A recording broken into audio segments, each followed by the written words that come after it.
April 6th, 2023.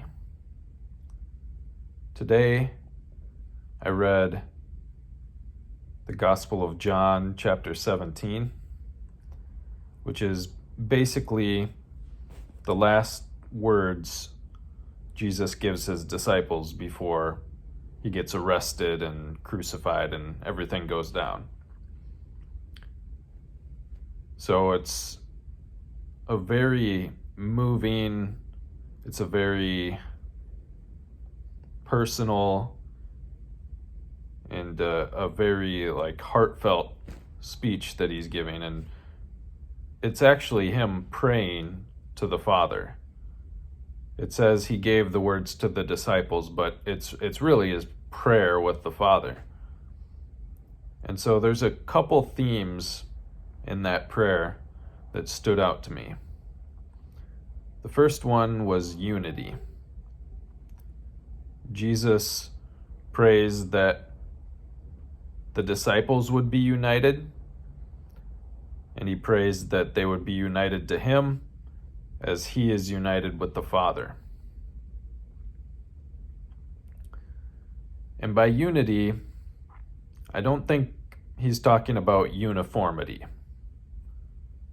It doesn't mean everyone has to look the same, act the same, pray the same, dress the same, speak the same. Because people can be very different and yet still be strongly united with each other. Sometimes those differences even make it so they're more strongly united than if they were the exact same. They complement each other. This is like a man and a woman in marriage. The feminine and the masculine come together and they complement each other. And so I don't think he's talking about uniformity, but he's talking about unity, and he brings it up multiple times. So it's obviously something that's very important.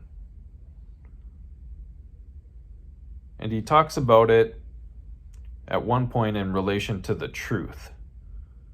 So I think truth is something that can bring a stronger degree of unity. Because truth is things as they are. Like, something that's true is just, it's true, it's natural, it's the way things are. And so if you can find those truths, then it's easy to be united on them because there's no disagreement. It's just, this is the truth. So I think truth is very important for unity.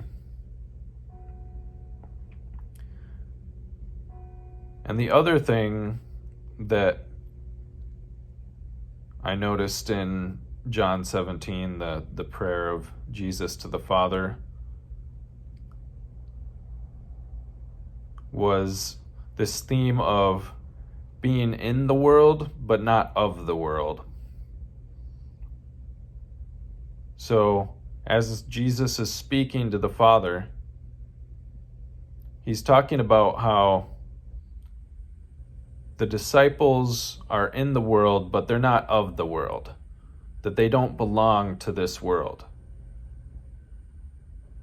And he says, I don't pray that they would be taken out of the world, but I pray that they would be kept from the evil one.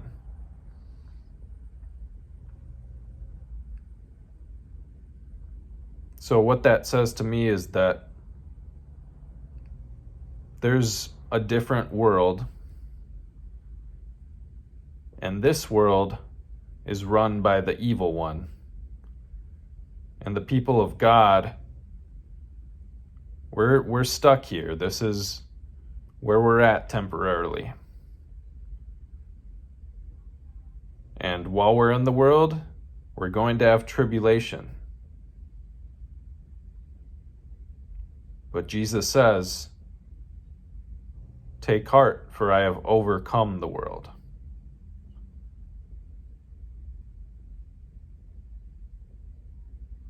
So we live in an evil world, and it's difficult. There's trials, there's tribulations, but if we're truly children of God, if we're united to the Father through Jesus, then we have His victory over the world. And we're promised a new home when we leave this one. So, as we go into Good Friday as Christians, and thinking about Jesus' betrayal and arrest and then crucifixion, but ultimately resurrection, just want to keep in mind being united through truth and realizing that this is not our home, that there's a heavenly homeland to look forward to. So, that's all I got for today. Peace.